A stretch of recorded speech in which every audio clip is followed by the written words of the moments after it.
बायकोनं नुसता खांद्यावर हात ठेवू द्यावं साहेब, कित्येकांच्या गाड्या बिना पेट्रोलच्या साताऱ्यापर्यंत गेल्या. पैसे नव्हते पण आनंद होता की नाही. आता AC गाड्यांमधून नवरा बायको फिरतात. नवरा तिकडच्या खिडकीतनं तिकडं बघतो, बायको इकडच्या खिडकीतनं इकडं बघते. ड्रायव्हर मधल्या आरशातनं दोघांकडे बघत असतो. हे बोलत का नाही? यांना अडचण काय? साधनं वाढत गेली पण आनंद मात्र होरपळून गेला. तुम्ही बघा, शिर्डीला वगैरे अनेक लोक येतात, साईबाबांच्या पेटीमध्ये पैसे टाकतात. ते असं म्हणत नाहीत की मी तुम्हाला बाबा एक सोन्याचं सिंहासन देतो, तुम्ही मला जाताना 2 द्या. त्याच्याकडे 2 पण घ्यायची कॅपॅसिटी आहे. पण हे बाबांना काय म्हणते माहिती आहे का? बाबा मी एवढे पैसे टाकलेत, रात्रीची झोप येऊ दे म्हणते मला. कित्येकांना झोप नाही आहे रात्रीची. आमच्याकडे एकाला झोप येत नव्हती, त्यानं सगळे डॉक्टर केले पण झोप काही येईना. डॉक्टरला म्हणलं डॉक्टर काही करा, पण डॉक्टर म्हणले बाबा माझे इलाज संपले, तू आणखी दुसरा डॉक्टर बघ. कंटाळला आणि घरी निघाला होता आणि रस्त्याला एक महाराज बसलेले होते. महाराजांचे जाऊन पाय धरले. महाराज म्हणले तुला झोप येत नाही, मी काय करू बाबा? नाही म्हणला सगळे डॉक्टर झाले, महाराज काहीतरी उपाय सांगा. महाराज म्हणले आता कुठे याच्या नादी लागता? महाराज म्हणले एक काम कर, ज्याला झोप लागते त्याचा शर्ट घालून झोप म्हणले. हॅलो म्हणला, महाराजांनी एकदम सोपा उपाय सांगितला. तिथून उठला आणि डॉक्टरकडे गेला आणि डॉक्टरांना म्हणला डॉक्टर आता गोळी नको, औषध नको, इंजेक्शन नको, सलाईन नको. म्हणले मग? म्हणले मला तुमचा शर्ट द्या म्हणले. म्हणले शर्ट बावळट आहे का तुझं? ते म्हणले अहो मला महाराजांनी सांगितलंय ज्याला झोप लागती त्याचा शर्ट घालून झोपत जा. डॉक्टर म्हणले तुला कुणी सांगितलं मला झोप येते नीट म्हणून? हॉस्पिटल बांधायला कोटीत कर्ज काढलंय, बँकेचा हप्ता जवळ आला का गरज नसताना पेशंट ॲडमिट करावं लागतंय, गरज नसताना सलाईन लावावं लागतंय, त्याच्यात मेहुण्याला मेडिकल टाकून दिलंय, ते मेहुण्यालाच द्यावं लागतं साहेब, अलिखित नियम आहे. महिना अखेरला आमची भांडणं वादावधी, अजिबात झोप नाही. उठ म्हणले दोघं मिळून शोधू कुणाला झोप लागते. दोघं मिळून एका इंजिनियरकडे गेले. म्हणले बाबा तुला झोप येते का? इंजिनियर म्हणला 6 महिने झाले पालिकेत बिल अडकलंय, ह्या टेबल. उठ म्हणले चल.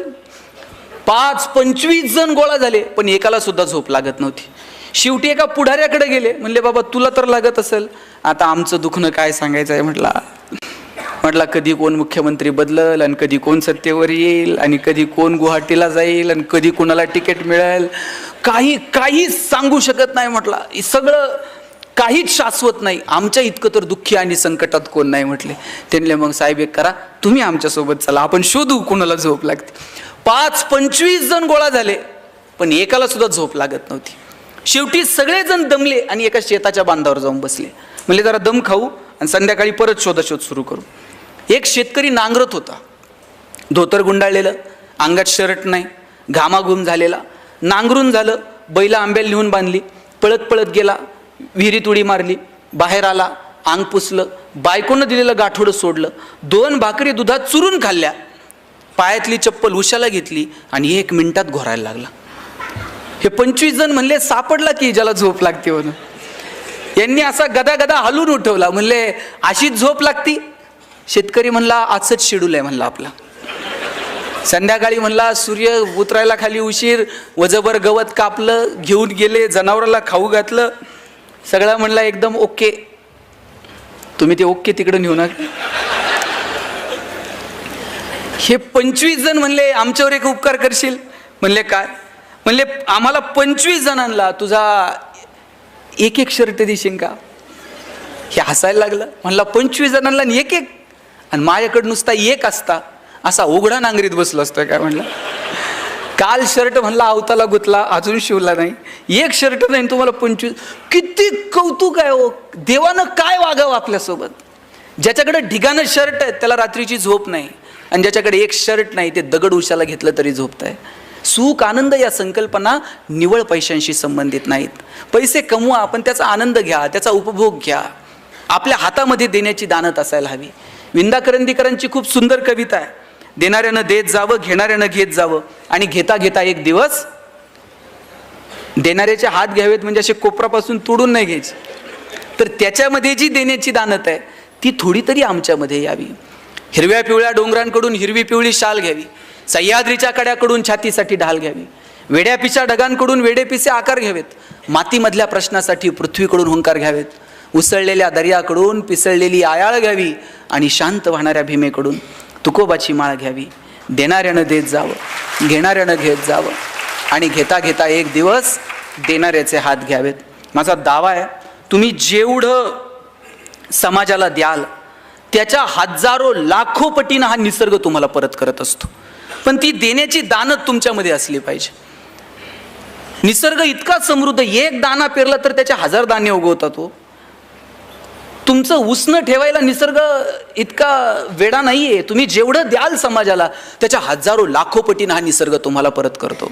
मी म्हणत नाही तुमच्याकडे आहे ते सगळं समाजाला वाटून टाका, पण ज्यांची बाग फुलून आली त्यांनी 2 फुलं द्यावीत, ज्यांचे सूर जुळून आले त्यांनी 2 गाणी गावीत, ज्यांच्या दारात आभाळ भरून आलं त्यांनी ओंजळभर पाणी द्यावं, आणि ज्यांची उंची आभाळाला टेकली त्यांनी अशाच मानावर करून बघू नये, थोडंसं खाली झुकावं. आणि जी माणसं मातीत मिसळतात त्या मातीत मिसळणाऱ्या माणसांना थोडंसं वरती उचलून घेता येईल का? मला वाटतं याच्यासाठी काम करावं. बाबा आमटे नगरपालिकेतनं असे बाहेर पडले. एक कुष्ठरोगी पावसात भिजत होता.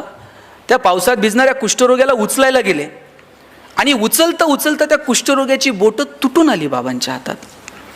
घरी गेले, बायकोनं जेवायला वाढलं, एक घास सुद्धा बाबांनी गिळला नाही. लहान मुलासारखं बाबा रडायला लागले आणि बायकोनं विचारलं, रडता का? एक कुष्ठरोगी बघितला, त्याचं दुःख बघून डोळ्यात पाणी आलं. माई म्हटल्या, मग तुम्ही रडून त्याचं दुःख कमी होणार आहे का?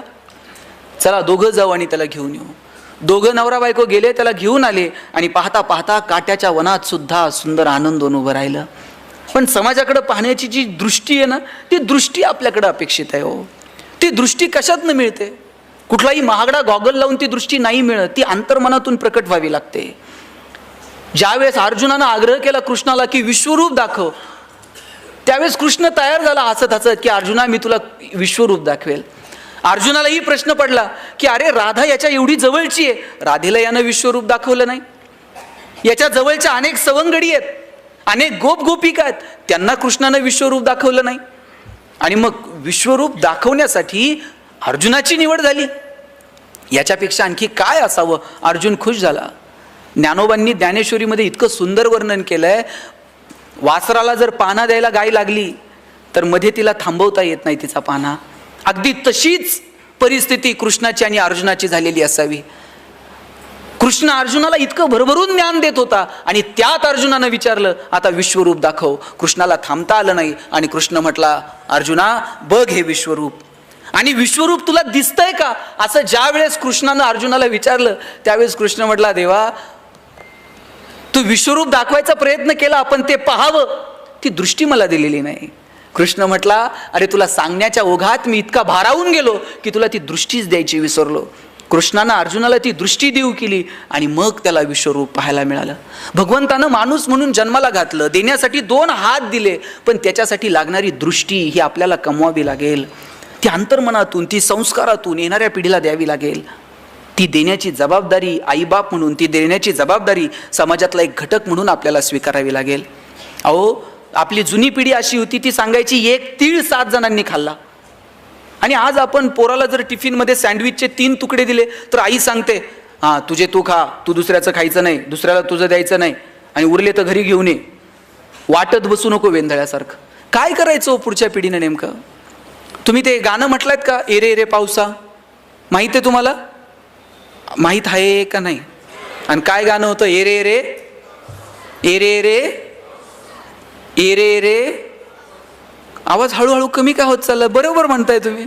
हां म्हणा आता, एरे एरे तुला देतो पैसा झाला पाऊस आला, एग एग तुझे मडके सर आली आणि मडके गेले.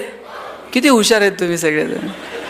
हे गाणं आम्ही आमच्या लहानपणी म्हणायचो आणि आजोबांना म्हणायचो, आजोबा असं गाणं का म्हणायचं? आजोबा सांगायचे कृषीप्रधान देश आहे, पाऊस आला पाहिजे, म्हणा एरे एरे पावसा. आजोबा सांगायचे एरे एरे पावसा म्हणा. आणि आज इंग्रजी शाळेत गेलात तर पहिल्याच वर्गात बाई सांगतात रेन रेन. पोरांनी नेमकं करायचं काय? आई वॉटर बॅग भरून देते आणि सांगते तुझं पाणी तू पे, तुझं दुसऱ्याला देऊ नको, दुसऱ्याचं तू पिऊ नको. आणि वर्गात गेल्यानंतर गुरुजी सांगतात एकनाथ महाराजांनी काशीहून आणलेलं पाणी गाढवाला पाजलं. पोरांनी नेमकं करायचं काय? अहो आम्ही जेवायला जर बसलो तर आमचे आजोबा सांगायचे ताटाच्या भोवती पाणी फिरवा. आम्ही म्हणायचो ताटाच्या भोवती का पाणी फिरवायचं, का ताटातले अन्नपदार्थ बदलतात, बाजरीच्या भाकरीची पुरणपोळी होते. आजोबा सांगायचे अन्नपदार्थ बदलत नाहीत, पण ताटातल्या पदार्थाचा प्रसाद होऊन जातो. प्रसाद कधी फेकून द्यायचा नसतो. आभार माना, कृतज्ञता बाळगा, कुणाचे तरी आभार माना. म्हटलं कुणाचे आभार मानायचे जेवताना? आजोबा सांगायचे जेवताना आभार मानायचे ज्यानं पिकवलं त्या शेतकऱ्याचे, जिनं शिजवलं त्या आईचे. आणि पुढे जाऊन सांगायचे ज्यानं भूक दिली त्या भगवंताचे सुद्धा आभार माना. कित्येकांकडे फार सोन्याचं ताट आहे हो, पण भूक लागत नाही, करायचं काय? कितीतरी जण आहेत की ज्यांना अन्नाचा कण मिळत नाही म्हणून कोसो किलोमीटर दूर जावं लागतं, आणि कितीतरी जण असे आहेत की खाऊन पचत नाही म्हणून कोसो किलोमीटर चालावं लागतं. किती परिस्थिती भयानक आहे. या परिस्थितीचं भान ठेवून येणाऱ्या पिढीला काय द्यायचं मला वाटतं हे ठरवावं लागेल. आपल्यामध्ये देण्याची दानत असायला हवी. तुम्हाला एक छोटं उदाहरण सांगतो, कळणाऱ्यांना कळेल. आमच्याकडे एक जण आहे, आम्ही त्याच्याकडे गेलो आणि म्हटलं साहेब शाळा बांधायची, शाळेला जरा वर्गणी द्या. गावातली 10-5 पोरं माझ्यासोबत होती, म्हणली शाळेला वर्गणी द्या. वर्गणी द्या म्हटल्याबरोबर ते म्हटलं वर्गणी म्हणजे देणगी. म्हटला मी बायको आजारी पडली तर कधी लवकर दवाखान्यात नेलं नाही, पोराची कधी नीट फी भरली नाही, आणि गावातली शाळा आणि तिला वर्गणी आणि तिला पैसे, येडाबिडा आहे काय म्हटलं. आम्ही सगळे नाराज होऊन निघालो. तेव्हाच त्या माणसानं हाका मारली, म्हटली पोरांनो एक काम करा, तुम्हाला मी शाळेला पैसे देईन पण माझी एक अट आहे. म्हणले काय? नीट लक्ष देऊन ऐका. अट काय? म्हटलं माझे 2 डोळे आहेत, यातला एक खोटा आहे आणि एक खरा आहे. म्हणले यातला खोटा डोळा कोणता हे जर तुम्ही पोरांनो ओळखलं तर म्हणले मी तुम्हाला मागेल तेवढे पैसे देईन. अमेरिकेहून डोळा बसून आणलाय म्हटला, कुणाला सहजासहजी ओळखूच येऊ शकत नाही. त्यानं सांगितलं 2 डोळे आहेत, यातला खोटा कोणता? पहिलीतलं पोरग होतं. ते म्हणलं काका डावा डोळा खोटा आहे म्हणला तुमचा. ह्याला आश्चर्य वाटलं, कुणालाच ओळखता येत नाही, पहिलीतल्या पोरानं ओळखलं डावा डोळा खोटा. त्या माणसानं विचारलं बाबा तू कसं ओळखलं की माझा डावा डोळा खोटा आहे? पोरग म्हटलं काका तुमच्या डाव्या डोळ्यात आम्हाला थोडीशी करुणा दिसली, थोडंसं प्रेम दिसलं, थोडीशी सहानुभूती दिसली, आणि म्हटलं हाच खोटा असला पाहिजे. तुमच्या वागण्यावरनं तर वाटत नाही खऱ्या डोळ्यात ती शिल्लक आहे. काय जगतो आपण? 1 रुपयाचं नाणं वर जाणार नाही, आपण कशासाठी भांडतो? भगवान श्रीकृष्ण करंगळीवरती पर्वत उचलतो आणि बासरी मात्र 2 हातांनी घट्ट पकडतो. आता ज्याला करंगळीवरती पर्वत उचलता येतो ते बासरी तर अशी गरगरा फिरवली असती की नाही, मग ते 2 बोटांनी अशी घट्ट बासरी का पकडतो? कारण कृष्णाला ठाऊक आहे पराक्रम हा रणांगणात गाजवायचा असतो आणि नात्यांमध्ये प्रेम जपायचं असतं. आपण उलट करतो, नात्यांमध्ये पराक्रम गाजवतो आणि रणांगणात शस्त्र खाली ठेवतो. नात्यांमध्ये काय पराक्रम गाजवायचा आहे हो? 10 वर्ष झालंय भावाचं तोंड बघितलं नाही, काय पराक्रम आहे? एकाच आईच्या पोटी जन्माला आलेले 2 भाऊ ज्या बांधावर काहीच पिकत नाही त्याच्यासाठी भांडत बसतात. दोघांच्या भांडणात वकील 2 एकर विकत घेते हो. कसला पराक्रम आहे? 10 वर्ष झालंय बहिणीचं तोंड बघितलं नाही, बहिणीच्या दारात गेलं. ती गेल्यानंतर तुम्ही साडीन चोळी घेऊन जाल, तिला कळतंय का भाऊ आलाय आणि आता रडतोय?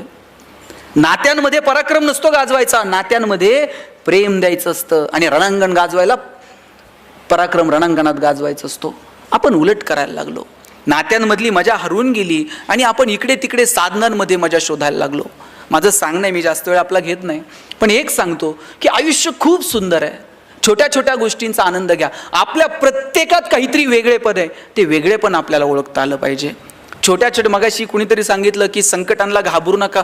काय घाबरायचं संकटांना? संकटांच्या समोर असं छाती काढून उभं राहता आलं पाहिजे शिवाजी महाराजांसारखं. कुणाच्या बापाला आपण कधी घाबरू नये. घाबरायचंय ना आपल्याला, आपण आपल्या कर्माला घाबरावं.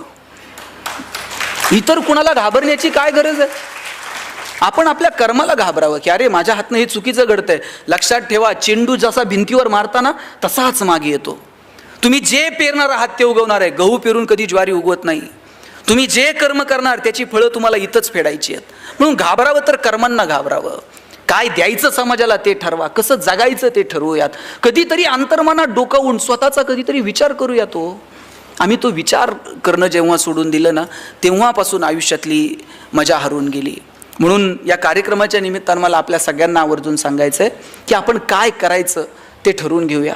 छोट्या छोट्या गोष्टींचा आनंद कसा मिळवता येईल हे ठरवून घेऊयात. जगण्यातली समृद्धता निवळ साधनांमध्ये नाही, ती कोणाच्या तरी मदतीला धावून जाण्यात आहे, हे स्वतःच्या मनाला सांगून बघूयात. हे आयुष्य परत कधीच कधीच मिळणार नाही आहे. म्हणून ज्यांच्याकडं आहे त्यांनी थोडं तरी समाजाला देता येईल का, मला वाटतं या दृष्टीनं प्रयत्न करावा. मला एक आवर्जून एक गोष्ट आपल्या सगळ्यांना सांगायची आहे.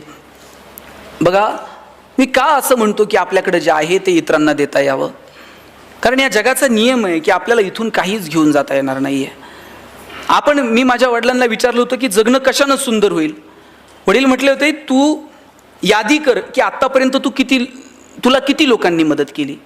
मी ती यादी करायला घेतली. मला गावात ह्या माणसानं मदत केली, शाळेत ह्या माणसानं मदत केली, कॉलेजमध्ये या माणसानं मदत केली. मी 100-150 लोकांची यादी केली की या 150 लोकांनी मला माझ्या आयुष्यात आजपर्यंत मदत केली. वडील म्हटले, वा, तुला आठवत आहेत ती माणसं की ज्यांनी तुला मदत केली. आता दुसरी यादी कर, तू किती लोकांना मदत केली आयुष्यात. साहेब, मी ती यादी करायला घेतली, 5-6 लोकांपेक्षा जास्त नावं मी लिहू शकलो नाही. वडील म्हटले, ज्या दिवशी तुझी दुसरी यादी पहिल्या यादीपेक्षा मोठी होईल ना, त्या दिवशी जगणं सुंदर होऊन जाईल.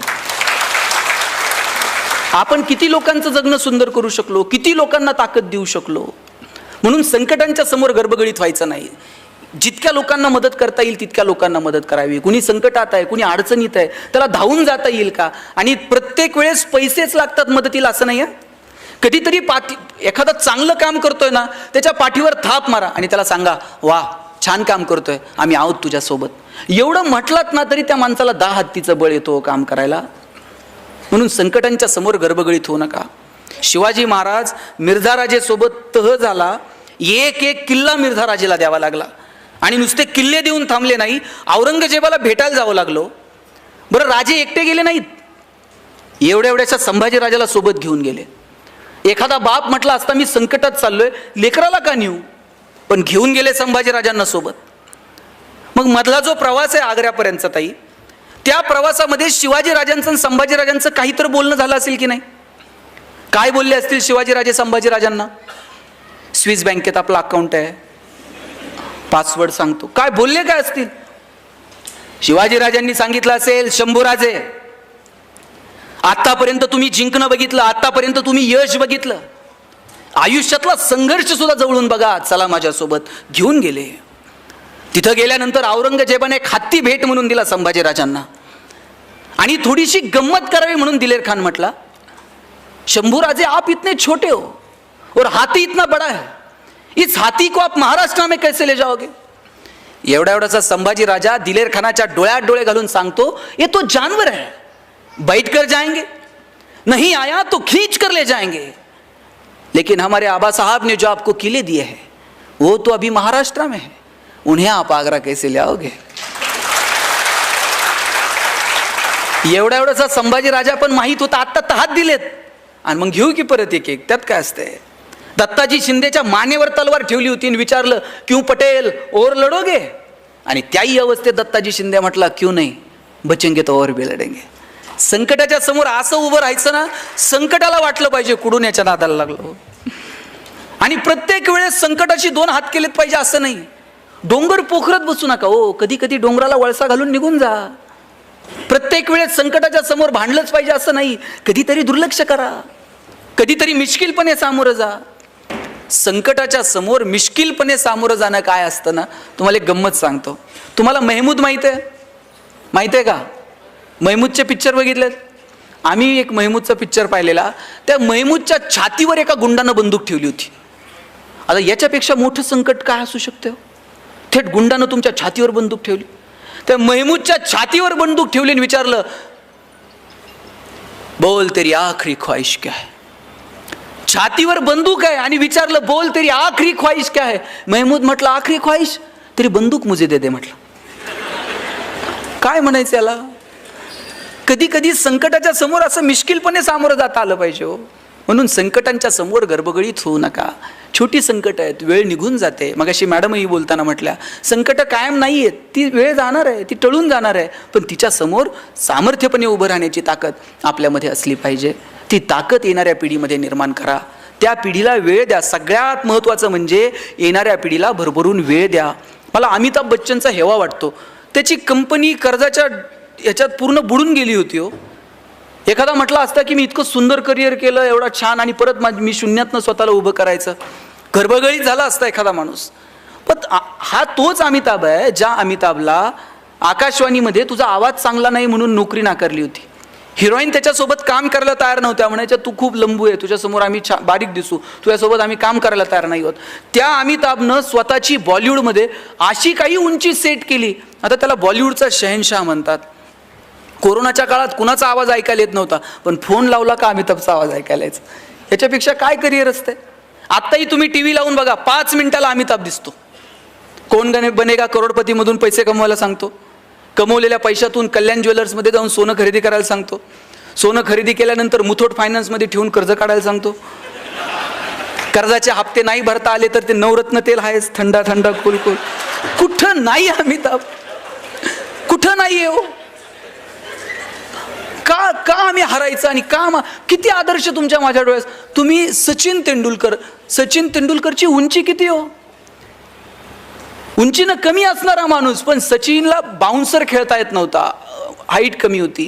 एक बाउन्सर आला वॉकर युनिसचा, नाकावरती लागला, रक्त यायला लागलं. लोक म्हटले आता याला स्ट्रेचरवरती न्यावे लागेल पॅव्हलियनमध्ये. सचिननं असं तोंडावरती पाणी मारलं, क्रीजवरती जाऊन उभा राहिला, अशी बॅट आदळली आणि समोरच्या फलंदाजाला सांगितलं रुक मै खेलेगा. आणि सचिननं कितीतरी बाउन्सर असे मैदानाच्या बाहेर टोलावून लावले आणि आज क्रिकेटच्या क्षेत्रातला बाप झाला सचिन तेंडुलकर. अहो कितीतरी बाउन्सर येतील आपल्या या अंगावर, फटकावून लावायचे थेट स्टेडियमच्या बाहेर. कधीतरी प्लेट करा, कधीतरी एखादा सोडून द्या, प्रत्येकच फटकावलं पाहिजे असे नाही. पण कधी काय भूमिका घ्यायची हे ठरवता आलं पाहिजे. आयुष्य खूप गोड आहे, खूप सुंदर आहे, त्यातला एका एका पावलाची मजा घ्या आणि नात्यांना वेळ द्या. तुमच्या ऑफिसमधलं तुम्ही कुटुंबात कमी तितके तुमच्या ऑफिसमध्ये आहात, बरोबर. तुम्ही फील्डवर इतका वेळ आहात की तितके तुम्ही घरात पण नाही आहात. मग ऑफिसमधलं वातावरण किती छान असलं पाहिजे. तुम्ही ऑफिसमध्ये काम करताना तुमच्या बॉसला तुमची गरज वाटली पाहिजे इतकं काम तुम्ही केलं पाहिजे. म्हणजे एखाद्या दिवशी जर तुम्ही आला नाहीत ना, तुमची उणीव तुमच्या बॉसला जाणवली पाहिजे. असंच एका कंपनीत मी लेक्चर देत होतो आणि म्हटलं तुम्हाला तुमचं सेल्फ अप्रायझल जर करायचं आहे ना, तर तुमच्या बॉसला तुमची उणीव जाणवली पाहिजे. म्हणजे तुम्ही जर एखाद्या दिवशी रजेवर आहात, तुमच्या वरिष्ठ अधिकाऱ्याला वाटलं पाहिजे अरे आज ते नाही आहेत त्याच्यामुळे ते जरा अडचण आली. तुमची उणीव जाणवली तर समजावं की आपण कामाचे आहोत. दुसऱ्या दिवशी एकानं ऑफिसच्या चाव्याच लपून ठेवल्या ऑफिसला निघून गेलं. म्हटलं हे काय, म्हणलं उणीव जाणवली पाहिजे, दिवसभर फोन करताय म्हणल्या मला. हे असलं नाही हो, डिवोशननं काम केलं पाहिजे. आपल्याकडे ना स्ट्रेस मॅनेजमेंट नावाचा प्रकारच अस्तित्वात नाही. आपल्याकडे स्ट्रेस फक्त डायव्हर्ट करायचा, ह्या टेबलवरून त्या टेबलवर, त्या टेबलवरून त्या टेबलवर, वरतून आलं वसुली करा, त्यांनी लगेच खाली, ह्यांनी खाली. म्हणजे शेवटच्या माणसाला कळत नाही आता मी राग कुणावर काढू. ते घरी जाऊन बायकोला काहीतरी शिव्या देत आहे, बायकोला कळत नाही मी काय करू, ती पोराला लाटणं फेकून मारते. आता पोराला कुणीच उरत नाही, ते बाहेर कुत्र्याला जाऊन दगड मारते, ते तिसरंच कुणाला तरी चावतंय. स्ट्रेस मॅनेज होईल का. वरिष्ठांनी आपल्याला सांगितलंय बसूयात, एकत्र येऊयात, प्लॅन करूयात, तू हे कर, तू ते कर. स्ट्रेस असं डायव्हर्ट करू नका. सगळ्यांनी एकत्र मिळून आपल्याला ह्या गोष्टीला सामोरं जायचं, त्याचं छान प्लॅन करा. प्लॅनिंग म्हणजे काय, थिंक बिफोर ॲक्ट. कोणतीही कृती करायच्या अगोदर केलेला विचार म्हणजे planning. Proper utilization of the resources.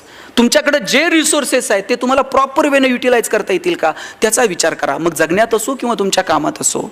भगवंतानं आपल्याला प्रत्येकाला काहीतरी वेगळं दिलंय. आपल्यातलं वेगळे पण काय ते स्वतःला विचारा, ते स्वतःला वारंवार सांगा. ह्या तुझ्या स्ट्रेंथ आहेत, हे तुझे विकनेस आहेत, हे विकनेस तुला कमी करायचे आहेत, ह्या स्ट्रेंथ तुला वाढवायच्यात. मी कॉलेजला गेलो, आमच्या सरांनी मला विचारलं गणेश तुला MBA कशात करायचं. मी म्हटलं मला ह्युमन रिसोर्स मॅनेजमेंटमध्ये MBA करायचं. सर प्रत्येकाला विचारायचे कोण MBA कशात करणार. आमच्या वर्गात एक बोबडं बोलणारं पोरगं होतं, त्याला विचारलं तुला MBA कशात करायचं. तर म्हटलं सर मला मार्केटिंगमध्ये MBA करायचं. म्हटलं सर म्हटले तुझं बॅकग्राऊंड कॉमर्स आहे, तुला नीट बोलता आहे ना, मार्केटिंगमध्ये चांगलं बोलावं लागतंय, तू कॉमर्समध्ये तू फायनान्समध्ये MBA कर.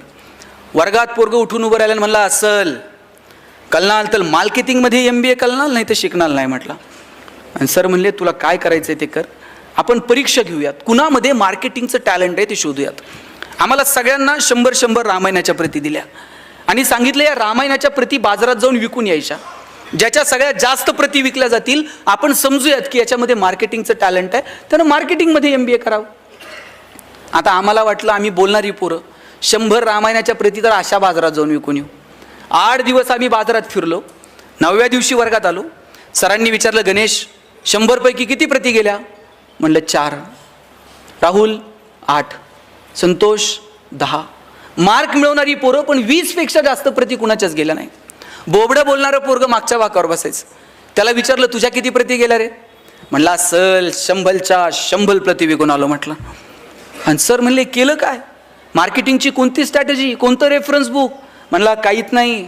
आम्ही लोकांच्या दालात द्यायचो, बेल दाबायचो, लोक बाहेर यायची, लोक बाहेर आली की समोर लामायण ठेवायचो आणि सांगायचं, हे लामायण विकत घेता का वाचून दाखवू? लोक म्हणायची, वाचून नको दाखवू, तुझं रामायण विकत घेतो. आता बोबडं बोलणं विकनेस आहे का स्ट्रेंथ आहे? आणि तो दाबून ठेवला असता तर स्ट्रेंथ ठरला असता का? प्रत्येकात काहीतरी वेगळेपण आहे हो. सचिन तेंडुलकर सारखा षटकार ऐश्वर्या रायला मारता येईल का? ऐश्वर्या राय सारखा ठुमका लता दिदींना देता येईल का? लता दिदींसारखं गाणं अशोक सराफला म्हणता येईल का? तुम्ही मला म्हणले भाषण कर, मी अजूनही 2 तास बोलेल. पण तुम्ही मला म्हणले, आता तुम्ही डायरेक्ट काशीहून आलाय, जाता जाता इथून एखादी कुस्ती करून जा. आपल्याच्यानं जमणार नाही. जगात प्रत्येकात वेगळे. ते वेगळे पण ज्या दिवशी आपल्याला ओळखता येईल ना, त्या दिवशी जगणं सुंदर होऊन जाईल. आपल्या मुलांमध्ये काय वेगळेपण आहे ते शोधा. आपल्या कुटुंबाला वेळ द्या. आपल्या ऑफिसमधलं वातावरण छान आनंदानं कसं ठेवता येईल याचा प्रयत्न करा. आणि सगळ्यात महत्त्वाचं म्हणजे एकमेकांशी बोला, एकमेकांशी संवाद ठेवा. गेले कित्येक दिवसांपासून आपला संवाद हरवला आहे. स्वतःला विचारा बरं, किती दिवसांपूर्वी आपण आपल्या वडिलांशी बोललो आहे? किती दिवसांपूर्वी आपण आपल्या आईशी बोललो आहे? किती दिवस होऊन गेलेत आपला आणि आपल्या वडिलांचा स्पर्श नाही आहे, आपला आणि आपल्या आईचा स्पर्श नाही आहे. अरे स्पर्शांमधली मजा एक वेगळी आहे. काय लागतो आई आणि वडिलांसोबत स्पर्श ठेवायला? घरातून बाहेर पडताना ज्यांच्या ज्यांच्या नशिबानं घरात आई आहे त्यांनी घरातून बाहेर पडताना आईच्या पायावर डोकं ठेवून बघा. आई असं काळीच काढून देते, माझं आयुष्य तुला लाभू दे म्हणते. बापाच्या पायाला फक्त तुम्ही हात लावून बघा, बाप असा पाठीवर थाप मारतो, पठ्ठ्या सुखात राहा म्हणतो. लेकुराचे हित वाहे माऊलीचे चित्त, ऐसी कळवळ्याची जाती करी लाभा विन प्रीती. लाभा विना प्रेम करणारं जर जगात कोण असेल ना, तर फक्त आणि फक्त तुमची आई आहे. मला सांगा पोरींनो, तुम्ही माहेरी गेलात, माहेर कुठपर्यंत? जोपर्यंत माहेरात आई आहे तोपर्यंत. बरं, तुम्ही माहेरावरून सासरी येताना आईनं तुमची पिशवी कधी रिकामी पाठवली का? 4 वांगे घालून देईल, 4 शेंगा घालून देईल. तुम्ही कितीही श्रीमंत असा, तुमचं सासर कितीही श्रीमंत असू दे, आईनं कधी पिशवी तुमची रिकामी पाठवली नाही. एवढं प्रेम कोण करतो या जगात तुमच्यावरती? आई आणि बाप मुलाचं, बापाचं आणि मुलीचं हे एक वेगळं नातं आहे. मुलीचं आणि तिच्या बापाचं नातं तर काही और असतं. बाप स्वतःला चप्पल घेत नाही, पण पोरगी कॉलेजला जायला लागली ना, तिला नवीन शूज आणून देतो. स्वतः सायकलवर कामाला जाईल, पण तिला गाडी घेऊन देतो. तिच्या लग्नामध्ये दिवसभर असा तुरा काढून मिरवत असतो फेट्याचा. पण ज्यावेळेस पुरीचं कन्यादान होतं त्यावेळेस असा हात जावायच्या हातात देतो, खाली मान घालतो आणि सांगतो, जावई बापू तळ हाताच्या फोडाप्रमाणे जपली, आता सांभाळून घ्या. दिवसभर त्याच्या डोळ्यातून एकही पाण्याचं थेंब येत नाही. पण पुरीची गाडी एकदा नजरेआड झाली ना, मग खांबाच्या पलीकडे जातो आणि एकटाच रडतो. तो बाप असतो. मला वाटतं ज्या वेळेस तुमचे वडील, बघा तुमचे वडील आता रिटायर झालेत, ते तुम्हाला फोन करतात, आठवड्यातनं कधीतरी फोन करतात. तुम्ही गडबडीत आहात हे जर वडिलांच्या लक्षात आलं ना, वडील पटकन म्हणतात, हां बाई सहज केलता, ठेवतो फोन, करेल नंतर. त्यांना कळतं की मुली आता त्यांच्या संसारात आहेत, मुलं त्यांच्या संसारात आहेत. पण अशा वेळेस आवर्जून परत कॉल करा. एक वाक्य आईबापाचं काळीच पिळवटून टाकणार असतं पोरांचा फोन ठेवताना. आई म्हणते, बाप म्हणतो, बाबांनो आम्ही आहोत तोपर्यंत येत चला. ज्या दिवशी तुमचा बाप तुम्हाला म्हणेल ना, आम्ही आहोत तोपर्यंत येत चला, तेव्हा तुमच्या मीटिंग, तुमचे सगळे प्रोग्राम्स थोडेसे बाजूला ठेवा आणि कधीतरी जन्म दिलेल्या आईला बापाला भेटायला जा. ही माणसं परत सापडत नाहीत. वर्षश्राद्धाला कितीही गाव जेवण घातलं आणि कितीही मोठे फ्लेक्स लावले आणि तुम्ही देवाला म्हटलात, खूप पाहुणे जमलेत, गेलेल्या बापाला, गेलेल्या आईला 5 मिनिटासाठी पाठवा, परत पाहता येत नाही. या जगात इकडं तिकडं देव सापडो न सापडो मला माहीत नाही, पण देवानं प्रत्येक घरात आईबाप म्हणून जन्म घेतला आहे. त्याची किंमत तुम्ही कशानंच फेडू शकत नाहीत. म्हणून ज्यांच्या ज्यांच्या नशिबानं आईबाप जिवंत आहेत त्यांना जपा, त्यांच्याशी संवाद ठेवा. घरातली म्हातारी माणसं ट्यूबलाईट इतका प्रकाश देत नाहीत, पण त्यांचं देव घरात निरंजनासारखं तेवत राहणं महत्त्वाचं असतं. ते विझून गेलं ना, मग त्या लोकांची किंमत कळायला लागते.